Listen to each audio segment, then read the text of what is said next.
అందరికీ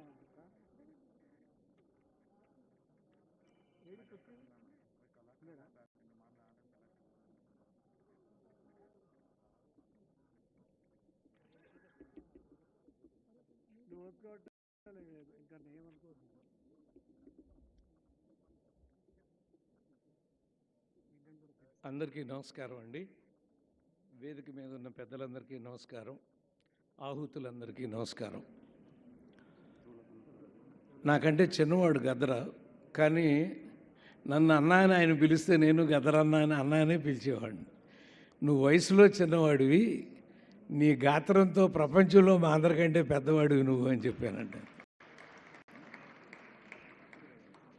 నాకెప్పుడు రెండు పదాలు గుర్తొస్తూ ఉంటాయండి. ఒకటి కద్దరు, రెండు గద్దరు. కద్దరు అంటే పాపం వాళ్ళు సాత్వికులు, ప్రశాంతంగా గాంధీ గారి మార్గంలో పోరాడేవాళ్ళు.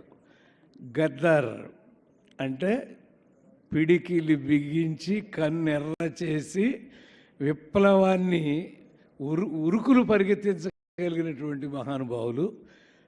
అసలు ఒక రచనతో మనం సమాజాన్ని బాగు చేయగలమండి. పాత రోజుల్లో బుర్రకథలని, హరికథలని అవి అన్నీ మన పౌరాణికాలే చెప్పేవారండి. కానీ గద్దరన్న తను ఒక పాట పాడితే, ఇందాక కొన్ని పాడి వినిపించారు వాడు, ఆ పాట పాడితే ప్రజల యొక్క, అంటే అట్టడుగు వర్గంలో దళితులు, గిరిజనులు, హరిజనులు వీళ్ళందరి యొక్క ఆ భావజాలం ప్రపంచానికి అందదు. కానీ అందింది.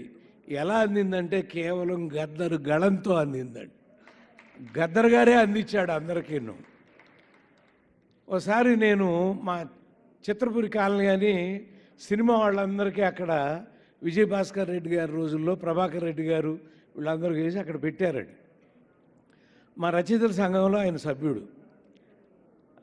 బ్రదరు నువ్వు కూడా అక్కడ రా అంటే, నాకెందుకన్నా ఇల్లు అక్కడ అన్నాడు. కాదే, నువ్వు వచ్చినావు అనుకో, ఎప్పుడైనా మాకు ఇలా అనిపించి ఒక్కసారి నువ్వు గొంతినిపించినావు అనుకో, మా గుండెలు గంతులేస్తాయని చెప్పినా నేను. కానీ ఆయన రాలేదు. కానీ నిన్న మీటింగ్లో మా వల్లభనేని అనిల్ కుమార్ గారు, ప్రెసిడెంట్ గారు వచ్చి ఉంటాడు, ఎక్కడో కూర్చుని ఉంటాడు ఇక్కడ, చిత్రపూరి కాలనీ ప్రెసిడెంట్ గారు. ఇక ఏ రూపాయి కట్టకుండానే ఆ ఇల్లు గద్దర్ గారి కుటుంబానికి ఇవ్వటానికి నిన్న తీర్మానం చేసేవాడిని అక్కడ. ఎందుకంటే వారి బిడ్డలైనా చూసుకుని మేము సంతోషిస్తాం. అక్కడ ఎదురుగా సూర్య అనుకుంటా కదా బాబు పేరు. అలా ఎప్పుడూ కూడా పాటతో, మాటతో సమాజాన్ని మార్చగలమని మనం ఎన్నోసార్లు నిరూపించుకున్నామండి. అలా 2 సార్లు మా ఇంటికి వచ్చాడు గద్దరు. ఏంది నువ్వు వచ్చినావు అంటే, నిన్ను చూసిపోదామని వచ్చినాను. నిన్ను చూడటానికి ఎంతమంది వస్తారు, నువ్వేంది నన్ను చూడటానికి వచ్చినావు. ఎంత ప్రేమించేవాడోనండి. కానీ ఇలా హఠాత్తుగా అంత వయసులోనే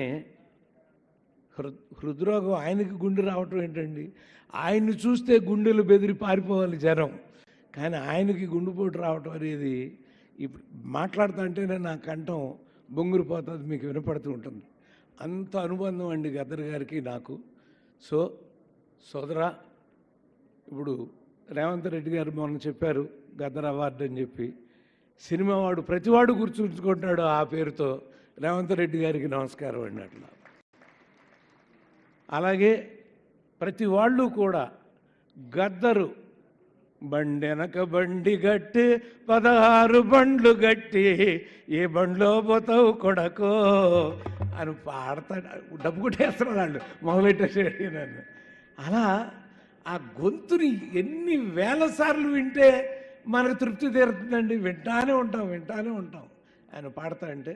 సో గద్దర్ గారికి ఘనమైన నివాళి అందిస్తూ ఆ కుటుంబ సభ్యులకి నా సానుభూతి తెలియజేస్తూ సెలవు తీసుకుంటున్నాను.